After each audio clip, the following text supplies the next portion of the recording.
사도신경으로 우리의 신앙을 고백하도록 하겠습니다. 나는 전능하신 아버지 하나님, 천지의 창조주를 믿습니다.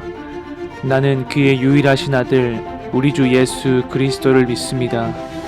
그는 성령으로 잉태되어 동정녀 마리아에게서 나시고 본디오 빌라도에게 고난을 받아 십자가에 못 박혀 죽으시고 장사된 지 4일 만에 죽은 자 가운데서 다시 살아나셨으며 하늘에 오르시어 전능하신 아버지 하나님 우편에 앉아 계시다가 거기로부터 살아있는 자와 죽은 자를 심판하러 오십니다. 나는 성령을 믿으며 거룩한 공교회와 성도의 교제와 죄를 용서받는 것과 몸의 부활과 영생을 믿습니다. 아멘.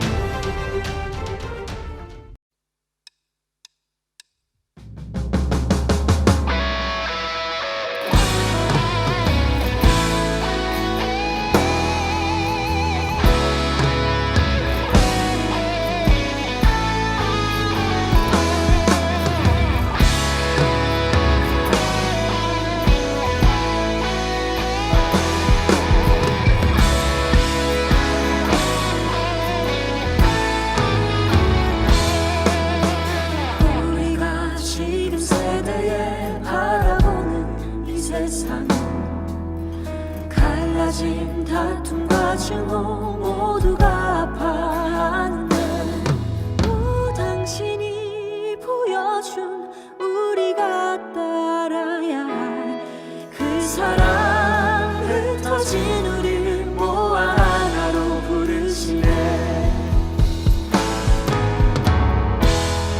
우리 이제 사랑으로 온 세상을 섬기리.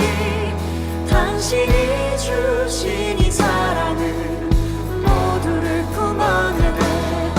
주의 온전한 공의하신 우리 눈물 다 씻어내고 그의 공의가 우리 감싸리.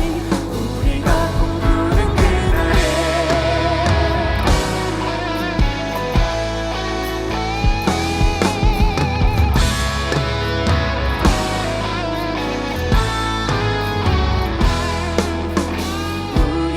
지금 세대에 바라보는 이 세상, 갈라짐, 다툼과 증오 모두가 아파하는데 당신이 보여준 우리가 따라야 할 그 사랑, 흩어진 우릴 모아 하나로 부르시네. 다시 하나로 부르사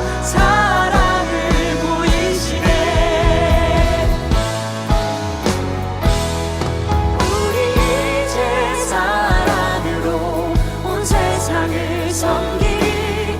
당신이 주신 이 사랑을 모두를 품어내네. 주의 온전한 공의하심 우리 눈물 다 씻어내고 그의 공의가 우리 감싸리. 우리가 꿈꾸는 그날에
감싸리 우리가 꿈꾸는 그날에 우리 이제 사랑으로 온 세상을 섬기니 당신이 주신 이 사랑을 모두를 품어내네 주의 온전한 공의하심 우리 눈물 다시 서내고 그의 공의가 우리 감싸리 우리가 꿈꾸는 그날에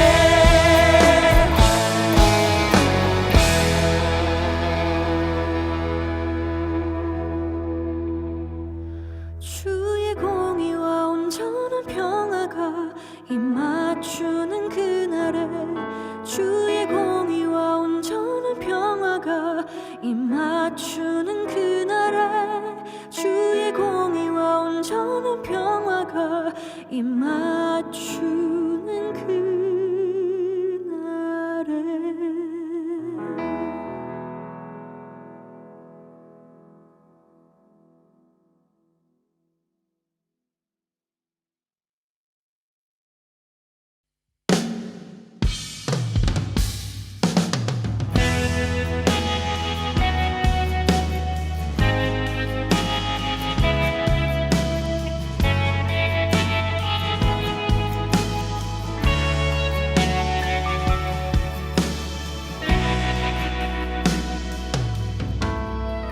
지금 이 순간에도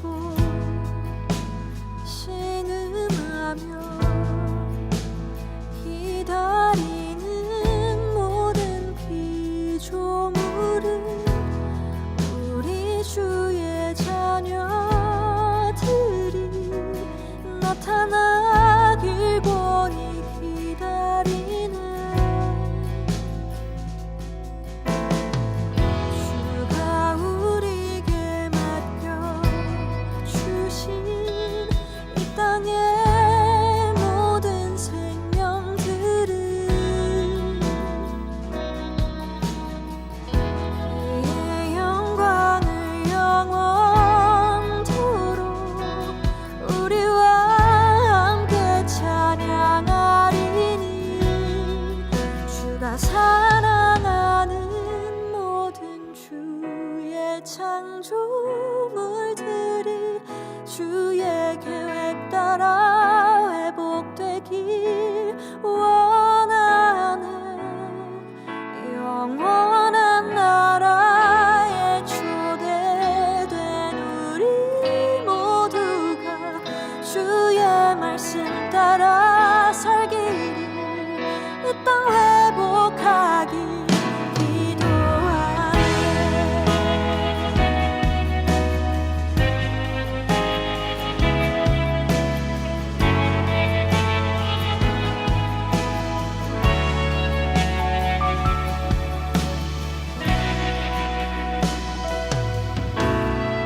주가 우리에게 맡겨주신 이 땅의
오 나의 하나님, 당신의 무한한 자비로 내 원수들의 이 부정을 용서해 주옵소서.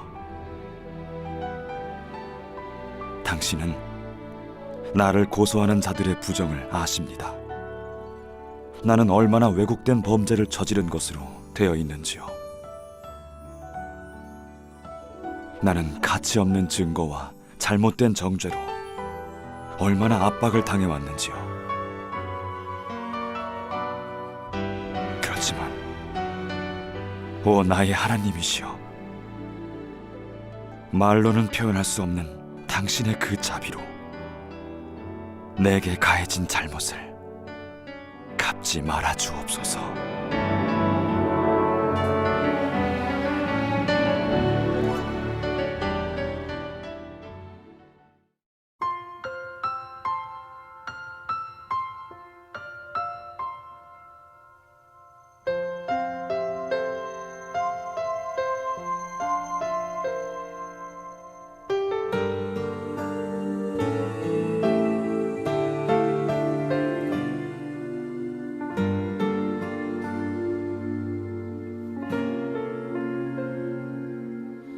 나의 모습, 나의 소유, 주님 앞에 모두 드립니다.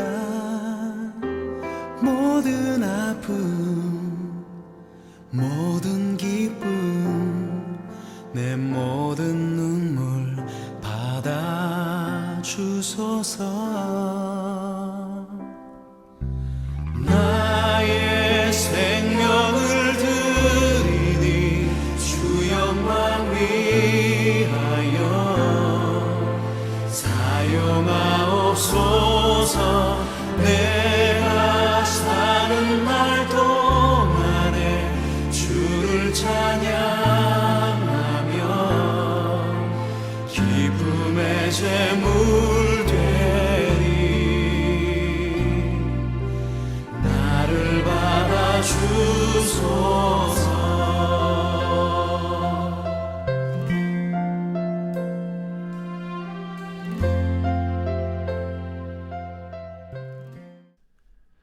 오늘 하나님께서 우리에게 주신 말씀은 요한복음 21장 1절에서 23절까지의 말씀입니다. 오늘 말씀을 한번 찾아주시기 바라겠습니다. 그러면 오늘의 말씀을 봉독하도록 하겠습니다. 그 후에 예수께서 디베랴 호수에서 또 제자들에게 자기를 나타내셨으니 나타내신 일은 이러하니라. 시몬 베드로와 디두모라 하는 도마와 갈릴리 가나 사람 나다나엘과 세베대의 아들들과 또 다른 제자들이 함께 있더니 시몬 베드로가 나는 물고기 잡으러 가노라 하니 그들이 우리도 함께 가겠다 하고 나가서 배에 올랐으나 그날 밤에 아무것도 잡지 못하였더니 날이 새어갈 때에 예수께서 바닷가에 서셨으나 제자들이 예수이신 줄 알지 못하는지라. 예수께서 이르시되 얘들아 너희에게 고기가 있느냐 대답하되 없나이다. 이르시되 그물을 배 오른편에 던지라 그리하면 잡으리라 하시니 이에 던졌더니 물고기가 많아 그물을 들 수 없더라. 예수께서 사랑하시는 그 제자가 베드로에게 이르되 주님이시라 하니 시몬 베드로가 벗고 있다가 주님이라 하는 말을 듣고 겉옷을 두른 후에 바다로 뛰어내리더라. 다른 제자들은 육지에서 거리가 불과 한 50칸쯤 되므로 작은 배를 타고 물고기 든 그물을 끌고 와서 육지에 올라보니 숯불이 있는데 그 위에 생선이 놓였고 떡도 있더라. 예수께서 이르시되 지금 잡은 생선을 좀 가져오라 하시니 시몬 베드로가 올라가서 그물을 육지에 끌어올리니 가득히 찬 큰 물고기가 153마리라. 이같이 많으나 그물이 찢어지지 아니하였더라. 예수께서 이르시되 와서 조반을 먹으라 하시니 제자들이 주님이신 줄 아는 고로 당신이 누구냐 감히 묻는 자가 없더라. 예수께서 가져서 떡을 가져다가 그들에게 주시고 생선도 그와 같이 하시니라. 이것이 예수께서 죽은 자 가운데서 살아나신 후에 세 번째 제자들에게 나타나신 것이라. 그들이 조반 먹은 후에 예수께서 시몬 베드로에게 이르시되 요한의 아들 시몬아 네가 이 사람들보다 나를 더 사랑하느냐 하시니 이르되 주님 그러하나이다. 내가 주님을 사랑하는 줄 주님께서 아시나이다. 이르시되 내 어린 양을 먹으라 하시고 또 두 번째 이르시되 요한의 아들 시몬아 네가 나를 사랑하느냐 하시니 이르되 주님 그러하나이다. 내가 주님을 사랑하는 줄 주님께서 아시나이다. 이르시되 내 양을 치라 하시고 세 번째 이르시되 요한의 아들 시몬아 네가 나를 사랑하느냐 하시니 예수께서 세 번째 네가 나를 사랑하느냐 하심이로 베드로가 근심하여 이르되 주님 모든 것을 아시오매 내가 주님을 사랑하는 줄을 주님께서 아시나이다. 예수께서 이르시되 내 양을 먹이라. 내가 진실로 진실로 내게 이르노니 네가 젊어서는 스스로 띠띠고 원하는 곳으로 다녔거니와 늙어서는 네 팔을 벌리리니 남이 내게 띠띠우고 원하지 아니하는 곳으로 데려가리라. 이 말씀을 하심은 베드로가 어떠한 죽음으로 하나님께 영광을 돌릴 것을 가리키심이로라. 이 말씀을 하시고 베드로에게 이르시되 나를 따르라 하시니 베드로가 돌이켜 예수께서 사랑하시는 그 제자가 따르는 것을 보니 그는 만찬석에서 예수님의 품에 의지하여 주님을 파는 자가 누구오니까 묻던 자더라. 이에 베드로가 그를 보고 예수께 여짜오되 주님 이 사람은 어떻게 되겠사옵니까? 예수께서 이르시되 내가 올 때까지 그를 머물게 하고자 할지라도 내게 무슨 상관이냐 너는 나를 따르라 하시더라. 이 말씀이 형제들에게 나가서 그 제자는 죽지 아니하겠다 하였으나 예수님의 말씀은 그가 죽지 않겠다 하신 것이 아니라 내가 올 때까지 그를 머물게 하고자 할지라도 내게 무슨 상관이냐 하신 것이로라. 아멘. 샬롬 반갑습니다. 오늘은 묘리를 들어볼래? 라는 제목으로 오늘 말씀을 전해보도록 하겠습니다. 마블에서 나온 영화 어벤져스 엔드게임 혹시 보셨나요? 이 영화에서는 정말로 많은 명장면이 있습니다. 예를 들면 현재의 어벤져스가 과거 2012년으로 시간 여행하는 장면, 또 헐크의 핑거스냅, 그리고 스칼렛 위치의 분노, 또한 과거로 돌아가는 도중에 이 나타샤의 희생, 또한 2012년의 캡틴과 이 현재의 캡틴이 싸우는 장면, 또 마지막으로 이기적으로 살았던 이 토니 스타크, 아이언맨의 이 핑거스텝까지 수많은 명장면이 있습니다. 이 수많은 명장면 중에서 전도사님이 꼽은 가장 최고의 명장면은 바로 이 캡틴이 이 토르의 묘리를 딱 드는 장면입니다. 이 묘리는 무엇일까요? 이것은 어벤져스 영웅 중에서 토르가 주로 사용하는 무기이자 망치입니다. 이 망치로 적들을 물리치기도 하고 하늘을 날기도 하고 이렇게 전기를 만들어내기도 합니다. 하지만 이 묘리르는 누구만 들 수 있는지 아십니까? 바로 이 묘리르는 자격이 있는 사람만 들 수 있습니다. 그러면 그 자격은 무엇일까요?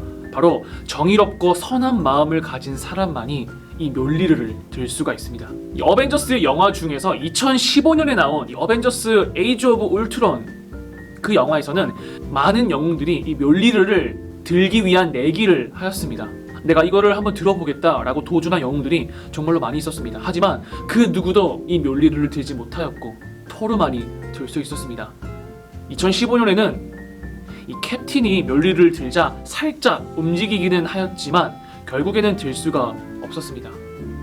2015년의 캡틴은 이 묘리를 들 수 없었지만 2019년의 캡틴은 이 묘리를 들 수가 있었습니다. 왜냐하면 2015년 당시에는 이 캡틴이 이 토니 스타크에게 숨기고 있는 무언가가 있었기 때문입니다. 하지만 시간이 지나 캡틴은 자신이 숨기고 있는 거짓말하고 있는 사실을 이 아이언맨 토니 스타크에게 이야기를 하였고 결국에는 그 둘의 사이가 돌이킬 수 없을 정도로 나빠졌습니다. 하지만 시간이 지나고 타노스의 군대와 싸우게 될 2019년 캡틴은 자신이 숨기고 있는 것이 없는 정의롭고 선한 마음이 되었기 때문에 이 묘리르를 들 수 있었고 이 전도사님뿐만 아니라 수많은 사람들의 명장면으로 기억되고 있습니다. 캡틴은 과거에 자신이 이 토니 스타크에게 숨기는 것이 있었기 때문에 묘리르를 들 수가 없었습니다. 우리도 신앙생활이 있어서 묘리르를 들은 그러한 영적 성장을 해야 하지만 캡틴처럼 무언가 해결되지 못한 장애물이 있을 때 우리의 신앙은 성장하지 못하게 되는 경우가 있습니다. 그 장애물은 바로 무가치함과 희생하지 않는 그것입니다. 예수님을 따르는 사람들에게 주님이 주신 사명을 깊이 생각하곤 합니다. 그 사명, 그 미션을 생각하게 될 때 종종 사람들은 두 가지 고민에 빠지게 됩니다. 그것은 바로 무가치함과 희생입니다. 무가치함이란 무슨 뜻일까요? 스스로 자기 자신을 아무런 가치 없다고 생각하는 자세입니다. 사람이라면 우리에게 주신 그 미션을 불성실하게 행할 때가 있습니다. 가끔 나태해질 때가 있죠. 이럴 때 무가치함과 씨름합니다. 종교개혁자 마틴 루터는 일찍부터 자신의 무가치함을 깨달았습니다. 젊은 시절 수도사가 된 루터는 성찬식을 인도하다가 공포에 사로잡힌 자신을 발견하게 되었습니다. 그리고 그는 스스로 이렇게 생각했다고 합니다. 신성한 왕을 향해 눈을 들어 두 손을 들고 있는 나는 누구인가? 나는 먼지여 죄이며 죄로 가득할 뿐이지 않는가? 라고 생각했다고 합니다. 그래서 그는 매우 고통스러웠다라고 고백합니다. 두 번째는 바로 희생입니다. 희생에 관해서는 이 독일의 디트리히 보네퍼 목사님의 이야기를 소개하고 싶습니다. 1939년 그 목사님은 자신에게 피난처가 되어줄 미국이라는 안식처에 머물기를 거절하셨습니다. 자신의 고향 독일을 버리고 미국에 있는다면 자신의 목숨을 구할 수 있는, 그리고 편안하게 평생을 살 수 있는 그러한 길이었는데요. 하지만 그 목사님께서는 이 미국으로 향하는 편안함을 버리고 자신의 고향이자 히틀러의 치하에 있는 독일로 돌아갔습니다. 사실 자신의 고향 독일로 간다는 뜻은 죽음을 각오한 선택이었습니다. 보네퍼 목사님은 다음과 같이 기록하고 있습니다. 내가 만일 이 시대의 시련을 내 백성과 공유하지 않는다면 전쟁 후에 독일에서 그리스도인의 삶의 재건에 참여할 권리가 없을 것입니다. 결국 보네퍼 목사님은 자신의 모국 독일에 가였고 그곳에서 예수님을 전하다가 히틀러 정권에 의해 사형 집행을 당하였습니다. 예수님의 사명에 참여하기 위해서는 주님의 용서와 주님의 회복을 확신해야 됩니다.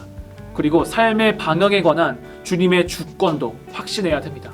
또한 부르심 때문에 받게 되는 고난, 희생을 감수해야 합니다. 우리가 마태복음 4장 18절에서 22절까지의 말씀을 읽어보면 베드로와 다른 몇몇 제자들이 예수님을 따르기 위해 자신이 들고 있는 그물을 버렸습니다. 자신이 하고 있는 어부의 일을 포기하고 예수님의 제자가 되기로 하였습니다. 그런데 요한복음 21장을 보면 제자들은 물고기를 잡는 곳으로 다시 되돌아갔습니다. 예수님의 제자였지만 무슨 일인지는 몰라도 다시 어부로 되돌아가는 그러한 일이 벌어졌습니다.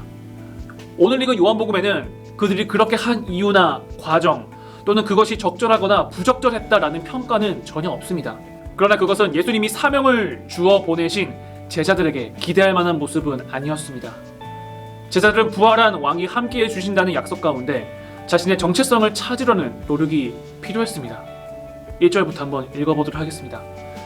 그 후에 예수께서 디베랴 호수에서 또 제자들에게 자기를 나타내셨으니 나타내신 일은 이러하니라. 시몬 베드로와 디드모라 하는 도마와 갈릴리 가나 사람 나다나엘과 세베대의 아들들과 또 다른 제자들이 함께 있더니 시몬 베드로가 나는 물고기 잡으러 가노라 하니 그들이 우리도 함께 가겠다 하고 나가서 배에 올랐으나 그날 밤에 아무것도 잡지 못하였더니 날이 새어갈 때에 예수께서 바닷가에 서셨으나 제자들이 예수이신 줄 알지 못하는지라. 예수께서 이르시되 얘들아 너희에게 고기가 있느냐 대답하되 없나이다. 이르시되 그물을 배 오른편에 던지라 그리하면 잡으리라 하시니 이에 던졌더니 물고기가 많아 그물을 들 수 없더라. 예수께서 사랑하시는 그 제자가 베드로에게 이르되 주님이시라 하니 시몬 베드로가 벗고 있다가 주님이라 하는 말을 듣고 겉옷을 두른 후에 바다로 뛰어내리더라. 다른 제자들은 육지에서 거리가 불과 한 50칸쯤 되므로 작은 배를 타고 물고기 든 그물을 끌고 와서 육지에 올라보니 숯불이 있는데 그 위에 생선이 놓였고 떡도 있더라. 예수께서 이르시되 지금 잡은 생선을 좀 가져오라 하시니 시몬 베드로가 올라가서 그물을 육지에 끌어올리니 가득히 찬 큰 물고기가 153마리라. 이같이 많으나 그물이 찢어지지 아니하였더라. 예수께서 이르시되 와서 조반을 먹으라 하시니 제자들이 주님이신 줄 아는 고로 당신이 누구냐 감히 묻는 자가 없더라. 예수께서 가져서 떡을 가져다가 그들에게 주시고 생선도 그와 같이 하시니라. 이것이 예수께서 죽은 자 가운데서 살아나신 후에 세 번째 제자들에게 나타나신 것이라. 그때가 이른 아침 시간이었든 해안에서 멀리 있었든 또는 부활하신 주님을 알아보지 못한 또 다른 이유가 있었던 간에 제자들은 예수님을 눈과 귀로 알아보지 못했습니다. 배 오른편에 그물을 던지라 라는 낯선 이의 충고 덕분에 놀라운 성공을 거두고 나서야 그들은 예수님을 알아봤습니다. 예수님을 알아보고 주님이시다 라고 처음 말한 사람은 예수님이 사랑하시던 제자였습니다. 아마도 그 제자는 요한이었을 것입니다. 그 말이 베드로를 즉각적으로 행동하도록 부추겼습니다. 해변에 서 계신 예수님을 향한 베드로의 간절함은 제자들이 그들의 사명에 관해 확신을 잃거나 망설이긴 했지만 예수님에게서 도망치거나 등을 돌리지 않았다는 사실을 확인해 줍니다. 이후에 예수님은 베드로와 이야기를 나눴습니다. 그런데 예수님이 제일 먼저 한 일은 제자들의 아침상을 차리는 것이었습니다. 이 일은 매우 큰 의미가 있습니다. 예수님은 그들에게 아침을 먹이시며 그분이 함께해 주심을 확인시켜 주셨고 그들의 육체적 필요를 채워주셨으며 십자가로 향하기 전에 하였던 것처럼 섬겨주셨습니다. 혹시 여러분은 예수님이 주시는 평안을 경험한 적이 있으신가요? 예수님은 십자가에 못 박히시기도 전에 자신을 3번이나 부인했던 베드로에게 회복의 능력을 보여주셨습니다. 요한복음은 예수님과 베드로 사이에 놀랍고도 가슴 설레는 대화를 기록하고 있습니다. 15절입니다. 그들이 조반 먹은 후에 예수께서 시몬 베드로에게 이르시되 요한의 아들 시몬아 네가 이 사람들보다 나를 더 사랑하느냐 하시니 이르되 주님 그러하나이다. 내가 주님을 사랑하는 줄 주님께서 아시나이다.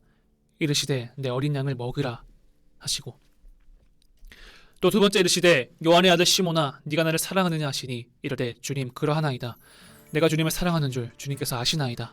이르시되 내 양을 치라 하시고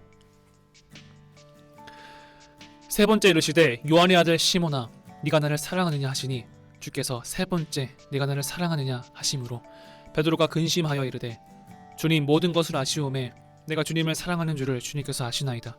예수께서 이르시되 내 양을 먹이라. 내가 진실로 진실로 내게 이르러니 네가 젊어서는 스스로 띠띠고 원하는 곳으로 다녔거니와 늙어서는 네 팔을 벌리리니 남이 내게 띠띠우고 원하지 아니하는 곳으로 데려가리라. 이 말씀을 하심은 베드로가 어떠한 죽음으로 하나님께 영광을 돌릴 것을 가리키심이로라. 이 말씀을 하시고 베드로에게 이르시되 나를 따르라 하시니 베드로가 돌이켜 예수께서 예수님은 베드로가 3번 부인했던 것에 맞춰서 3번 위임해 주셨습니다. 이를 통해 베드로는 회복되기 시작했습니다. 예수님은 베드로에게 3번이나 네가 나를 사랑하느냐 물었습니다. 예수님이 회개한 베드로에게 당부하신 것은 목자가 양을 돌보듯이 예수님을 따르는 사람들을 돌봐야 한다는 것이었습니다. 이것은 엄청난 위임입니다. 양을 돌보는 선한 목자이신 예수님이 이제 베드로에게 그 책임을 맡기신 것입니다. 베드로는 예수님을 따르는 사람들을 돌봄으로써 예수님을 향한 자신의 사랑을 보여줄 것입니다. 결국 베드로는 예수님처럼 양을 위해 자신의 목숨을 버렸습니다. 하나님을 영화롭게 하는 것은 인생에서 가장 큰 소명입니다. 예수님은 마태복음 4장 18절 19절에서 나를 따르라 라고 하시며 베드로를 부르셨고 같은 말씀을 마지막으로 들려주셨습니다. 과거의 실패로 자신의 삶을 정의할 수는 없습니다. 왜냐하면 그것은 과거이기 때문입니다. 또한 나를 따르라 라는 말씀에는 죽을 때까지 제자도를 견지해라 라는 요구가 포함되어 있습니다. 이것은 주님의 은혜로운 용서와 회복으로만 가능한 일입니다. 알려진 대로 결국 베드로는 예수님처럼 양들을 위해 자신의 목숨을 버릴 것입니다. 예수님은 베드로가 맡게 될 사역에는 죽음도 포함되어 있음을 알려주셨습니다. 그렇습니다. 바로 누군가가 베드로의 팔을 벌리고 묶어서 데려가리라는 말은 단순히 연약하게 된다는 뜻이 아니라 노년에 경험하게 될 훨씬 더 극적인 어떤 경험에 관한 것입니다. 즉 오늘날 은퇴한 노인을 돌보는 것처럼 누군가가 베드로를 돌볼 필요가 있다라는 것은 아닙니다. 정확한 뜻은 처형장으로 가져갈 십자가의 팔에 묶여있는 죄수 베드로를 묘사한 것입니다. 예수님의 십자가처럼 베드로의 십자가도 패배가 아닌 승리의 상징이 될 것입니다. 결국 베드로는 전설에 의하면 십자가에 거꾸려 매달려 복음을 전하다가 죽었다라고 전해지고 있습니다. 하나님을 영화롭게 하는 것은 예수님의 십자가처럼 베드로의 십자가도 패배가 아닌 승리의 상징이 될 것입니다. 하나님을 영화롭게 하는 것은 인생에서 가장 큰 소명입니다. 예수님을 따르는 사람 가운데 어떤 이에게 그것은 그리스도를 위한 죽음, 즉 순교를 의미합니다. 스스로 위로하거나 스스로 높이 여기는 것이 아니라 그리스도를 높이는 것이 가장 큰 소망이었던 바울은 결국 처형당했습니다. 베드로도 마찬가지였습니다. 베드로를 다시 세우시며 예수님이 해주신 마지막 말씀은 나를 따르라 였습니다. 죽을 때까지 제자들을 굳게 지키라 라는 의미입니다. 이것은 주님의 은혜로운 용서와 회복으로만 가능합니다. 베드로는 순교자로 죽을 때까지 한결같이 그 부르심에 대해 예수님께 질문했습니다. 부활한 왕을 따르고 섬기면서 직면하게 되는 어려움을 생각해 볼 때 이 질문은 우리도 드릴 법한 질문입니다. 바로 이 사람은 어떻게 되겠습니까? 라는 질문입니다. 그 사람은 누구일까요? 바로 예수님이 가장 사랑하는 제자 베드로가 질투심을 느꼈던 요한입니다. 요한복음 21장 20절에서 23절에는 예수님과 베드로의 대화가 계속 이어졌습니다. 이번에는 베드로가 예수님께 이렇게 질문했습니다. 그 질문은 어떤 의미를 담고 있는 것일까요? 20절입니다. 베드로가 돌이켜 예수께서 사랑하시는 그 제자가 따르는 것을 보니 그는 만찬석에서 예수님의 품에 의지하여 주님을 파는 자가 누구오니까 묻던 자더라. 이에 베드로가 그를 보고 예수께 여짜오되 주님 이 사람은 어떻게 되겠사옵니까? 예수께서 이르시되 내가 올 때까지 그를 머물게 하고자 할지라도 내게 무슨 상관이냐 너는 나를 따르라 하시더라. 이 말씀이 형제들에게 나가서 그 제자는 죽지 아니하겠다 하였으나 예수님의 말씀은 그가 죽지 않겠다 하신 것이 아니라 내가 올 때까지 그를 머물게 하고자 할지라도 내게 무슨 상관이냐 하신 것이로라. 예수님께서 사랑하시는 제자, 그는 요한입니다. 베드로의 질문은 어느 정도 경쟁심에서 나온 말인 듯합니다. 베드로는 자신이 부딪히게 되는 일은 무엇이든지 요한도 부딪혀야 한다는 뜻으로 말했습니다. 만일 그것을 기꺼이 수긍한다면 그것은 종종 우리에 대한 질문이 되기도 합니다. 누구나 사람들은 자신이 다른 사람보다 더 견디기 힘든 십자가를 짊어지고 있는 게 아닌가 하는 의심이 들 때마다 내가 처한 상황이 공정한지 여부에 대해 예민해지기 때문입니다. 저 사람은 그런데요? 쟤는 그런데요? 나는 안 그런데 왜 쟤는 저렇게 해도 되나요? 남들을 바라보게 된다는 것입니다. 베드로에게 주신 예수님의 대답은 본질적으로 요한에게 무슨 일이 일어나든지 네 알 바 아니다. 너는 내게 예수님께 집중하라. 내가 너에게 분부한 것을 해라. 라는 말씀이었습니다. 예수님을 따르는 사람 가운데 몇몇은 유독 더 큰 고난을 당하는 이유, 우리는 결코 그것을 알지 못합니다. 예를 들면 헤롯 왕은 예수님을 믿는 사람을 해하려 했고 심지어 요한의 형제 야고보를 칼로 죽이기까지 했습니다. 그 무렵 베드로는 감옥에 있었는데 교회는 그를 위해 간절히 하나님께 기도했습니다. 결국 주님의 천사가 베드로를 구해주셨습니다. 그리고는 베드로는 사역을 계속할 수 있었습니다. 왜 하나님은 베드로를 위해서 천사를 예비해 주셨고 베드로를 살려주셨는데 왜 야고보를 위해서는 그렇게 살려주시지 않으셨을까요? 그 해답은 우리는 알 수 없다입니다. 왜 요한은 노년에 평화롭게 죽고 베드로는 순교해야 했을까요? 베드로가 했던 질문에 대한 답도 마찬가지입니다. 우리는 알 수 없습니다. 하나님은 우리에게 그것에 대해 말씀해 주지 않으셨습니다. 다만 주님의 대답은 주님을 따르는 일에 그것에만 집중해라 라는 것입니다. 그것이 진짜로 더 중요하기 때문입니다. 신뢰할 것인가 신뢰하지 않을 것인가의 여부는 결정적인 차이를 만듭니다. 신실하신 창조주께 내 자신을 맡길 때 계속해서 선을 행할 수 있습니다. 심지어 그리스도를 위해 고난에 부딪혔을 때도 그럴 수 있습니다. 예수님은 제자들과 아침 식사를 하시면서 회복의 능력을 실제로 보여주셨습니다. 예수님은 사람들을 죄에서 구원하시려는 하나님의 계획을 성취하셨습니다. 예수님의 십자가 사건을 말미암아 제자들의 죄와 실패를 용서하실 수 있었고 주님을 따르는 사명을 다시 위임할 수 있었습니다. 예수님이 부활하신 이후 베드로는 왜 자신의 복음 전파 사역으로 곧장 나아가지 못했을까요? 우리가 오늘 성경 말씀을 읽으면서 한 가지 궁금증이 들게 합니다.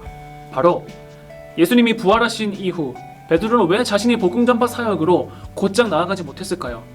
베드로는 바로 무가치함에 사로잡혔기 때문입니다.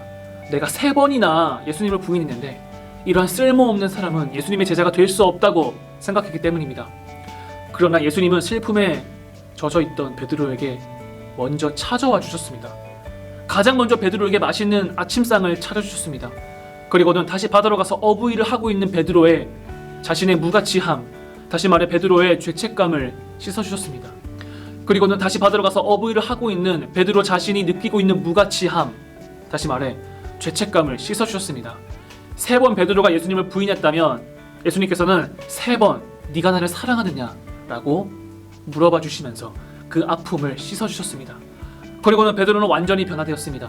이전에 예수님을 부인했던 베드로가 아닌 무가치함을 치유받고 스스로 희생을 각오한 그러한 예수님의 제자로 탈바꿈되었습니다. 마치 영화 마블 엔드게임에서 이 캡틴 아메리카가 이 묠리르를 들 수 있었듯이 이제 베드로는 완전한 예수님의 제자가 될 수 있었습니다. 그리고 베드로는 예수님의 제자 중 자신이 견제하는 요한에 대해 질투하는 마음을 가지고 있었습니다.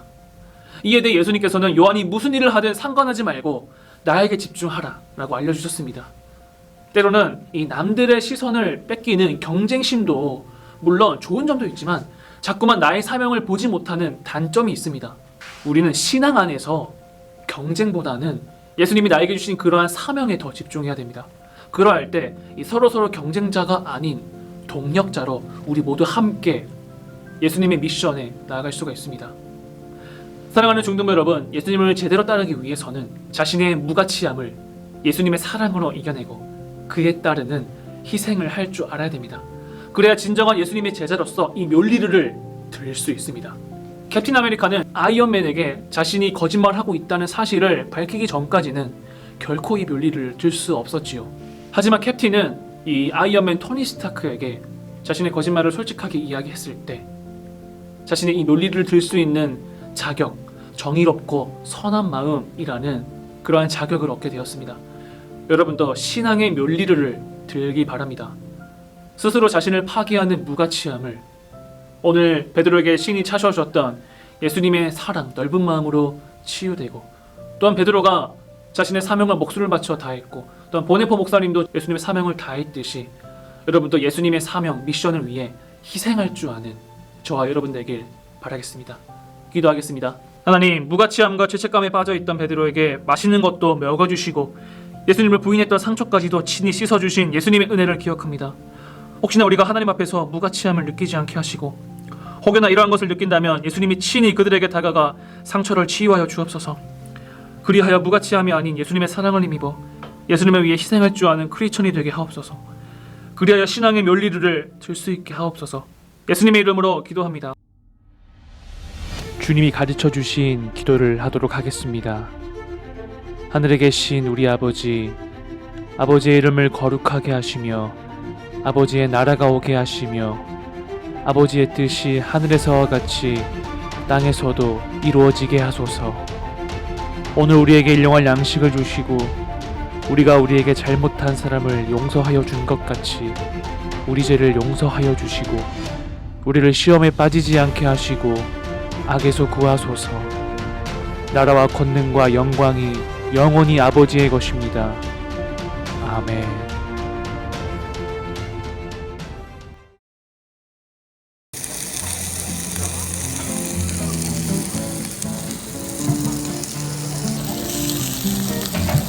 스테이크 먹으러 왔습니다.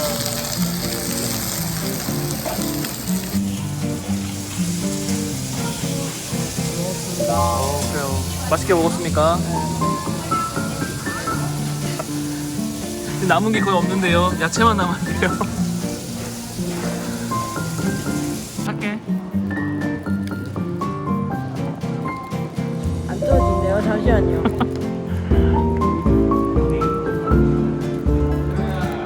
찍고 있습니다.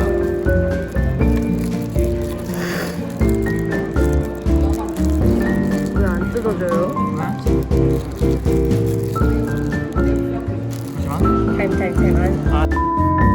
맛을 평가해줘.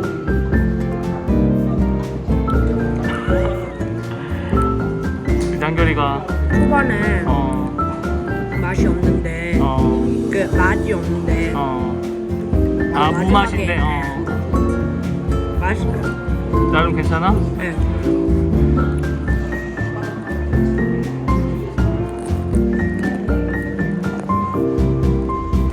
자, 오늘 이렇게 해서 우리 한결이와 좋은 시간을 가졌습니다. 오늘 맛있는 거 잘 먹었나요, 한결이? 네, 아주 맛있게 먹었어요. 오늘 어땠습니까? 오늘 되게 맛있었고 좋았어요. 오늘 뭐 먹었어요? 오늘 아이스크림이랑 고기 먹었습니다. 아이스크림이랑 고기. 네. 아이고, 선생님도 좋은 시간 보낸 것 같습니다. 오늘 그럼 이제 어디 가세요? 학원이요. 학원 무슨 학원? SP요. SP 수학이에요? 네. 개인적으로 수학 좋아요, 나빠요? 아주 안 좋아요. 아주 안 좋아요. 정말. 그래도 힘든데도 수학학원을 가는데 한정입니다. 네. 인사 한번 해주세요. 안녕. 안녕히 계세요. 다음에 또 올게요. 그래, 안녕. 다음에 또 보자.